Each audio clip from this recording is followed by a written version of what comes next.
Hello बच्चों, bright future academy के online platform पर, ऑनलाइन चैनल पर आपका एक बार फिर से वेलकम करते हैं हम लोग। तो बच्चों, आज हम लोग बात करने हैं क्लास 10th में फिजिक्स यानी भौतिक विज्ञान की बात करने वाले हैं। उसमें पहला जो यूनिट है आप लोग का है वो लाइट है यानी प्रकाश। तो चलिए स्टार्ट करते हैं। जो आपका यूनिट नेम है वो क्या है बच्चों? तो यूनिट नेम आपका है प्रकाश। और इस यूनिट में आप लोग देखेंगे बुक्स वगैरह में तो 2 ही लेसन दिया हुआ है, 1 ही 2 लेसन है, लेकिन हम क्या करेंगे उस लेसन को थोड़ा डिवाइड कर कर अच्छे से पढ़ेंगे। तो चलिए पहला इसमें बात कर लेते हैं हम लोग प्रकाश का परावर्तन का। और ध्यान रखिए बच्चों को इसमें कुछ चीज़ें हटा दी गई है। प्रकाश का परावर्तन जो नाम का लेसन है इसमें कुछ जो टॉपिक है उसको हटा दिया गया है। वैसे मैं आपको बताऊंगा पूरा, और जो टॉपिक जो है हटा दिया गया उसको मैं ये बता दूंगा कि इसको नहीं पढ़ना है, तो उसको फोकस नहीं करना है। ये जो कम हुआ है सिलेबस मात्र कोरोना को ध्यान में रखते हुए कम हुआ है। ऐसा नहीं है कि हमेशा के लिए कम होगा दोबारा कबो नहीं पढ़ना है, ऐसा नहीं है। इसीलिए आपका जो भविष्य बेकार ना करते मैं बताऊंगा पूरा चीज़ें, लेकिन जो सिलेबस में नहीं रहेगा मैं आपको बता दूंगा। इस पर कम फोकस करेंगे तब वो काम चल जाएगा। तो लेसन का नाम प्रकाश का परावर्तन पहले देख लेते हैं। इसमें कंटेंट इस लेसन के अंतर्गत पढ़ना है आपको क्या क्या है, ठीक है, और कौन कौन से टॉपिक जो आपको सिलेबस से हटा दिया गया है। चलिए स्टार्ट करते हैं। पहला जो आपका टॉपिक बच्चों प्रकाश, लाइट। प्रकाश कहते किसको हैं? फिर देखना है आपको सेकंड कि प्रकाश का परावर्तन की जो घटना है वो क्या होता है, समझना है। प्रकाश का परावर्तन की जो घटना है वो क्या होता है। फिर बच्चों इसी में देखना है आपको थर्ड जो टॉपिक देखना है वो प्रकाश के परावर्तन के नियम। प्रकाश के परावर्तन के नियम उसको देखना है। और जब प्रकाश के परावर्तन नियम समझ जाएंगे तो फिर इसी में आपको बात करना है कि प्रतिबिंब यानी इमेज क्या होता है। प्रतिबिंब कहते किसको, इसका डेफिनेशन देखना है।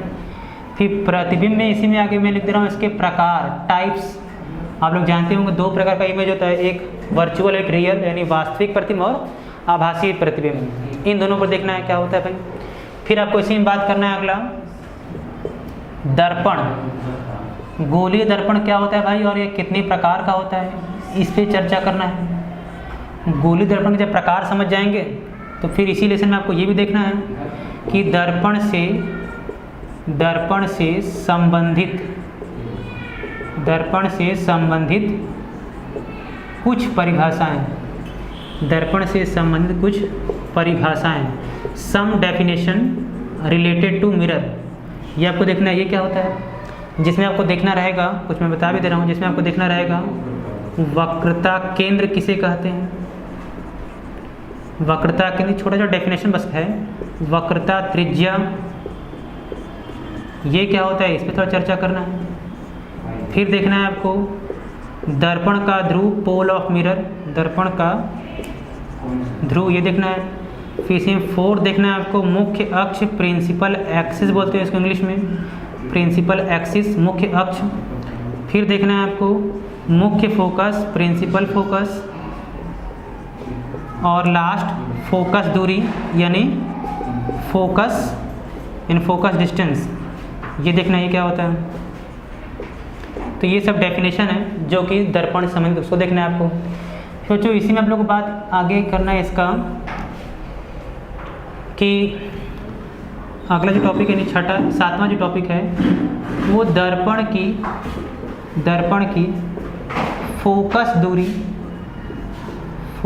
दूरी एवं किसमें, तो वक्रता त्रिज्या में संबंध ये क्या होता है भाई, इसको देखना है। फिर इसी में अगला टॉपिक आपको देखना है क्या देखना है भाई, तो चिन्ह परिपाटी का नियम। चिन्ह परिपाटी का नियम। फिर इसी में जो नेक्स्ट देखना है आपको वो ये देखना है भाई, वो प्रतिबिंब का बनना क्या होगा, गोलीय दर्पण द्वारा प्रतिबिंब का बनना। अलग अलग कंडीशन में उत्तल दर्पण के लिए और अवतल दर्पण के जितना कंडीशन होता है कि वस्तु कहाँ कहाँ रखेंगे, इमेज कहाँ कहाँ बनेगा, उस पर बात करना है। फिर इसी में अगला गोलीय दर्पण हेतु u यानी वस्तु की दूरी, v यानी प्रतिबिंब की दूरी, व f यानी फोकस दूरी में क्या संबंध आता है, उस पर चर्चा करना है। फिर उसके बाद इसी में अगला आपको टॉपिक देखना है रेखीय आवर्धन या आवर्धन क्षमता से कहते हैं, रेखीय आवर्धन या इसी को एक और नाम जानते हैं आवर्धन क्षमता, ये क्या होता है। फिर देन उसके बाद आपको देखना है इसी में अगला संयुग्मी फोकस, संयुग्मी फोकस क्या होता है और यह किस दर्पण में संभव होता है, इस पर चर्चा करना है। फिर नेक्स्ट अगला देखना है आपको दर्पण की पहचान।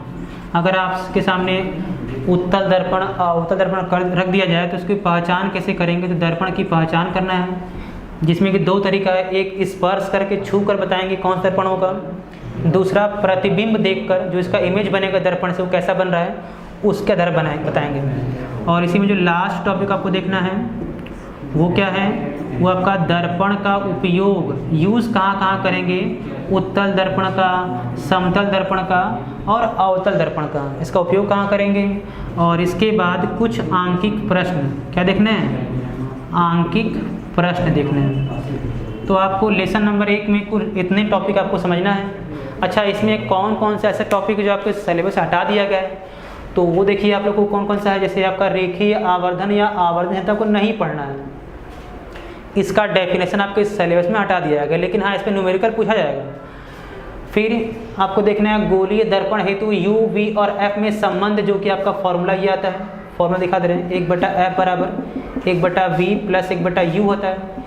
ये संबंध कैसे आएगा इसको सिद्ध करके दिलाना था, पहले पूछा था लेकिन अब आपको सिलेबस हटा दिया गया है, तो ये भी आपको हटा दिया गया है। लेकिन फिर से इस फॉर्मूले पर न्यूमेरिकल पूछा जाएगा, आंकिक प्रश्न आएगा। चिन्ह परिपाटी का नियम हटा दिया गया, लेकिन इसका उपयोग बिना किए बाकी चीज़ हम नहीं समझ सकते हैं, इसके लिए बताएंगे इसको। फिर और इसके अलावा बाकी जितने टॉपिक आपको दिख रहे हैं सब के सब टॉपिक पढ़ने हैं, केवल 1, 2 और 3 टॉपिक आपके सिलेबस से हटाया गया है। दर्पण की फोकस दूरी और वक्रता त्रिज्या में जो संबंध आता है उसको सिद्ध किया जाता है, और आपको जो उसको सिद्ध करना भी नहीं है, केवल फॉर्मूला उसका आएगा। फॉर्मूला क्या उसका आएगा, तो उसका फॉर्मूला आता है F बराबर r/2। इस फॉर्मूले को कैसे प्रूव किया जाता है ये पहले था, अब इसको हटा दिया गया, केवल फॉर्मूला पे क्वेश्चन आएगा।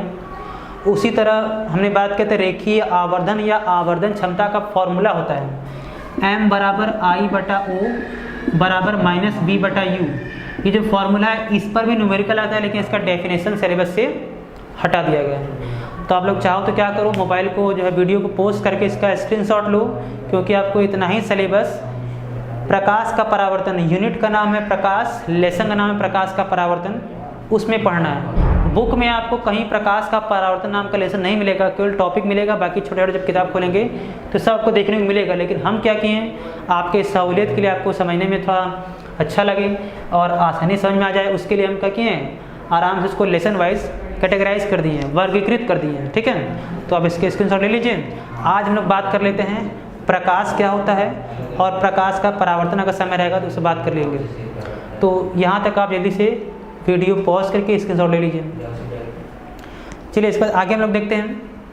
आगे हम लोग को देखना है थोड़ा सा, आज केवल प्रकाश का इंट्रोडक्शन हो जाता है, फिर अगले क्लास में लोग देखेंगे प्रकाश का परावर्तन क्या होता है, केवल प्रकाश को जानो। अगर कोई पूछे कि बताओ भाई प्रकाश किसे कहते हैं, तो क्या बता सकते हैं भाई, बहुत तरह के डेफिनेशन प्रकाश के लिए चर्चित है। जैसे कह सकते हैं भाई क्या, कि कह सकते हैं कि प्रकाश क्या है, प्रकाश एक प्रकार की ऊर्जा है, एनर्जी है। प्रकाश क्या है, एक प्रकार की ऊर्जा है। ये भी कह सकते हैं कि प्रकाश एक प्रकार का तरंग है, वेव है। ठीक है, और जो क्या करता है, जो हमारी आँखों को संवेदित करेगा, हमारी जो आँख में दृष्टि जो कोशिकाएं होती हैं उसको संवेदित करेगा, जिससे हमें वस्तु दिखाई पड़ती हैं। तो सिंपल भाषा में प्रकाश एक प्रकार की ऊर्जा है जो हमारी आँखों को संवेदित करता है, जिससे वस्तु दिखाई पड़ती है। ये डेफिनेशन हो गया। फिर हमने ये बताया कि प्रकाश एक प्रकार का तरंग होता है। तो कोई पूछ दे एग्जाम में, बताओ कौन सा तरंग होता है, क्या बताओगे, तो कहोगे भाई प्रकाश कैसा तरंग होता है? तो तरंग कई तरह का होता है। तो प्रकाश एक विद्युत चुंबकीय तरंग है। कैसा तरंग है?